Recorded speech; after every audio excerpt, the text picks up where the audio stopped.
नमस्कार friend, topic के discussion के लिए हमारे पास रिमोटनेस ऑफ डैमेज या इसे doctrine of remoteness of damage भी कहा जाता है। तो चलिए देखते हैं सबसे पहले कि ये है क्या। रिमोटनेस का मतलब होता है दूर का, है ना। डैमेजेस मतलब नुकसान, सिंपल सा वर्ड है।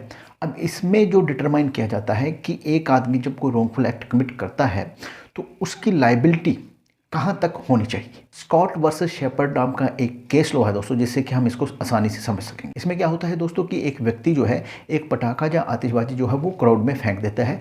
जिस व्यक्ति पर वो गिरती है वो उठा के उसको दूसरे पे फेंक देता है, दूसरा उसको तीसरे पे फेंक देता है, तीसरे पर जब वो गिरती है तो वो उसे नुकसान पहुँचा देती है और उसकी आँख जो है वो इंजर्ड हो जाती है। तीसरे पर जब वो गिरती है तो यहाँ पर जो डैमेज या नुकसान हुआ है उसके लिए वो फर्स्ट व्यक्ति जिसने कि वो क्राउड में फेंकी थी उसकी लाइबिलिटी बनती है या नहीं बनती है। अब ये जो एक टेक्निकलिटी है इसको ही रिमोटनेस ऑफ डैमेजेस में डिसाइड किया जाता है कि एक व्यक्ति जो कि रॉन्ग डूअर है उसकी लाइबिलिटी कहाँ तक हो सकती है। नो नेक्स्ट पॉइंट है दोस्तों कि हमें रिमोटनेस ऑफ डैमेज की ज़रूरत क्यों है।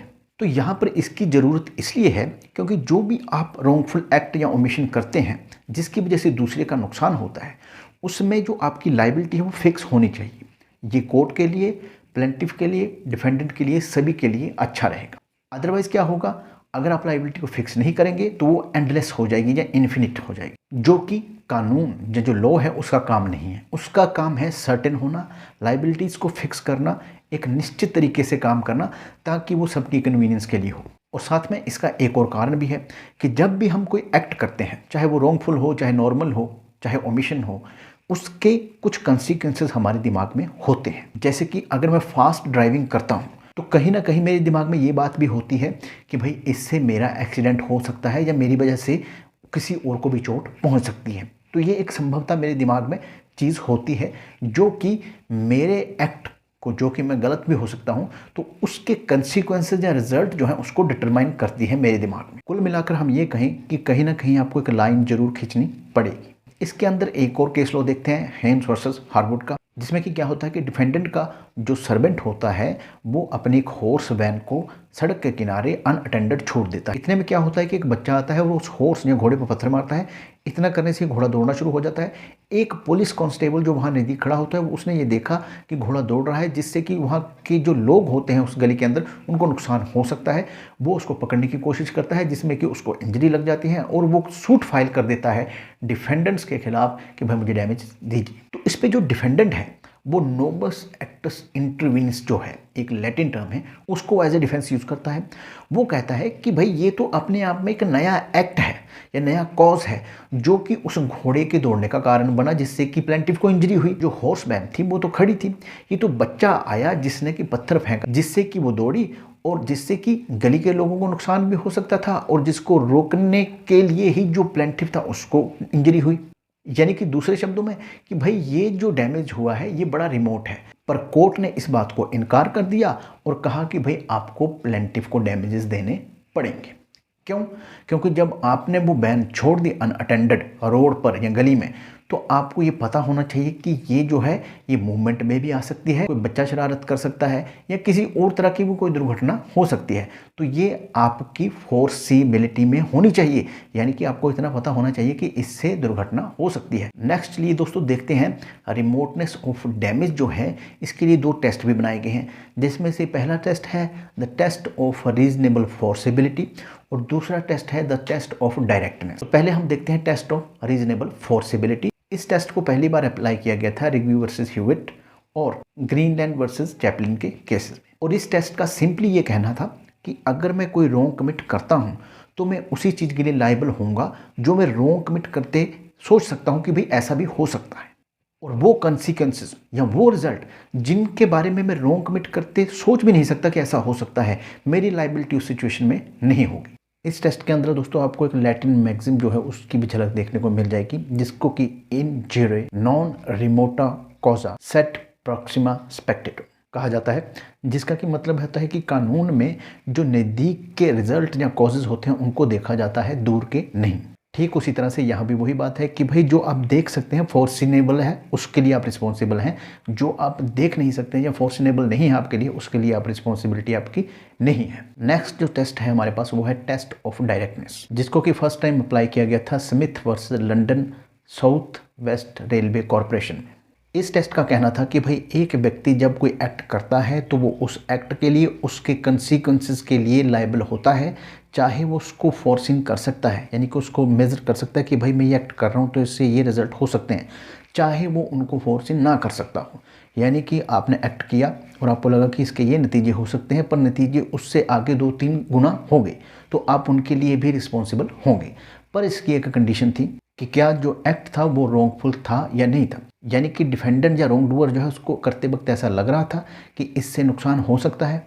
अगर उसको लग रहा था कि इससे नुकसान हो रहा है तो इसका मतलब है कि उसकी लायबिलिटी वहाँ पर बनेगी, फिर चाहे वो फोर्सिनेबल हो या ना हो, इससे उसका कोई भी रिलेशन नहीं है। और 1921 में दोस्तों रे, पॉलमिस एंड फर्नेस के केस में इस टेस्ट ने जो था रीजनेबल फोरसाइट का जो टेस्ट था उसको रिजेक्ट कर दिया। जहाँ तक इस केस के फैक्ट्स की बात है तो वो हम वाइट बोर्ड पे समझ लेते हैं।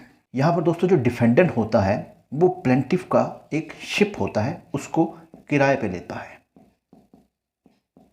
और इस शिप को जब वो किराए पे लेता है तो इस पे जो कार्गो होता है या सामान जो लादना होता है उसने, वो होता है बेंजीन या पेट्रोल, जो अपने आप में एक ज्वलनशील पदार्थ है। और जब डिफेंडेंट इसको कैरी कर रहा होता है तो इस पदार्थ की यानी कि पेट्रोल या बेंजीन की लीकेज होती है और इसका बहुत थोड़ा सा पार्ट उस जगह पर रह जाता है जहाँ पर ये पेट्रोल या बेंजीन स्टोर किया होता है। और फ्रेंड, डिफेंडेंट के एक सर्वेंट की गलती से वो भाग जहाँ पर पेट्रोल या बेंजीन का पदार्थ रह जाता है वहाँ पर आग लग जाती है, जिसकी वजह से कि पूरा शिप जो है वो डिस्ट्रॉय हो जाता है। अब यहाँ पर जो कोर्ट है वो प्लेंटिफ को अवार्ड करता है 2 लाख पाउंड कि भाई आपके शिप की जो कॉस्ट आपको दी जाती है, और ये भी हेल्ड करता है कोर्ट कि भाई ये जो था वो डायरेक्ट कंसिक्वेंस था।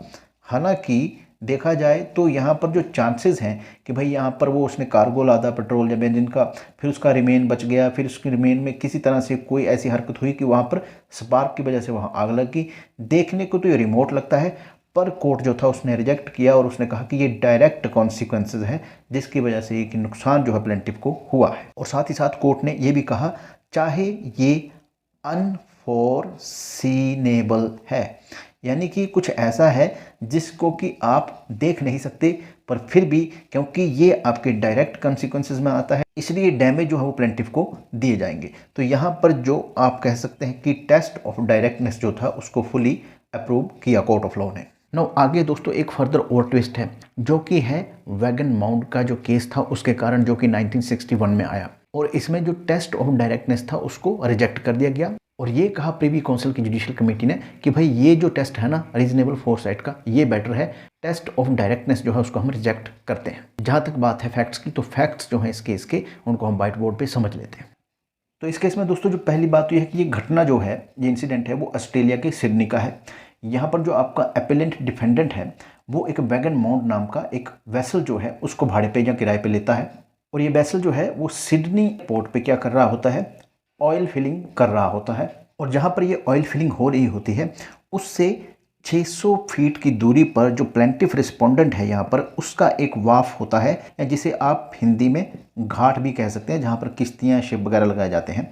और उस वाफ पर क्या हो रहा होता है कि वेल्डिंग का काम चल रहा होता है, जिससे कि स्पार्क आपको पता है उत्पन्न होते हैं या चिंगारियाँ उत्पन्न होती हैं।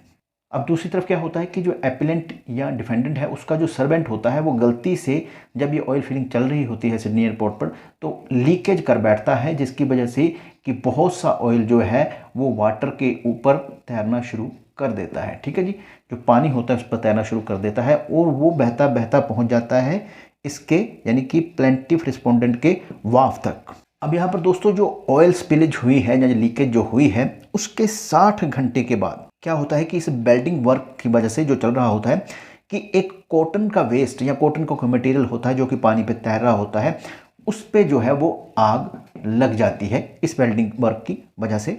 और ये जो कॉटन का वेस्ट होता है ये उस ऑयल या जो तेल होता है उसके संपर्क में आता है, जिसकी वजह से क्या होता है, जो फायर है वो लग जाती है वहाँ उसके वाफ या उसके घाट पे, और यहाँ पर बहुत ज़्यादा जो डैमेज है उस वाफ को और शिप्स जो होते हैं वहाँ पर उनको होता है।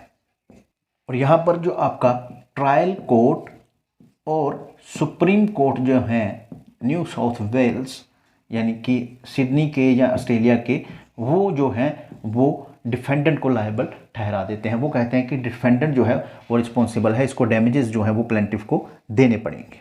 पर जब अपील करता है यहाँ पर डिफेंडेंट प्रिवी काउंसिल, तो प्रिवी काउंसिल जो है वो इसको उलट कर देती है। ट्रायल कोर्ट और सुप्रीम कोर्ट जो है न्यू साउथ वेल्स का ऑस्ट्रेलिया के, उनके फैसलों को उलटा देती है और वहाँ पर जो टेस्ट ऑफ रीजनेबल फोरसाइट है उसको अप्रूव करती है और टेस्ट ऑफ जो डायरेक्टनेस है उसको क्या करती है, कैंसिल कर देती है। और साथ ही रे पॉलीमर्स का जो केस है उसको प्रिवी काउंसिल कहती है it is no more good law, कि ये कोई जो टेस्ट ऑफ डायरेक्टनेस इसमें बताया गया था वो कोई अच्छा कानून नहीं है। और यहाँ पर जो अपेलेंट डिफेंडेंट है उसकी जो लाइबिलिटी जो बनाने से प्रिवी काउंसिल ने इनकार कर दिया और उन्होंने कहा कि प्लेंटिफ को डैमेजेस नहीं मिलेंगे। और इसका कारण ये दिया प्रिवी काउंसिल ने कि ये जो इंजरी है ये अनफोर्सीनेबल थी, यानी कि आप इसको देख नहीं सकते थे, इसलिए जो डैमेजेस हैं वो नहीं दिए जाएंगे। तो यानी कि एक तरह से टेस्ट ऑफ रीजनेबल फोरसाइट है उसको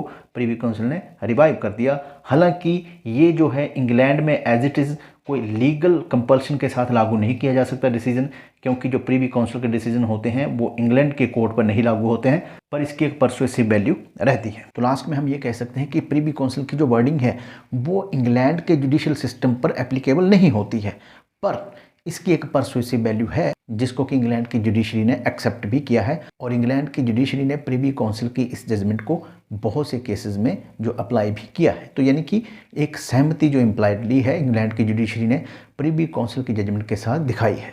जहाँ तक बात करें दोस्तों इंडियन जुडिशरी की, तो इंडियन जुडिशरी में भी टेस्ट ऑफ रीजनल फोरसाइट जो है उसको फॉलो किया जाता है और ज़्यादातर यही माना जाता है कि ये टेस्ट जो है वो बेटर है। धन्यवाद।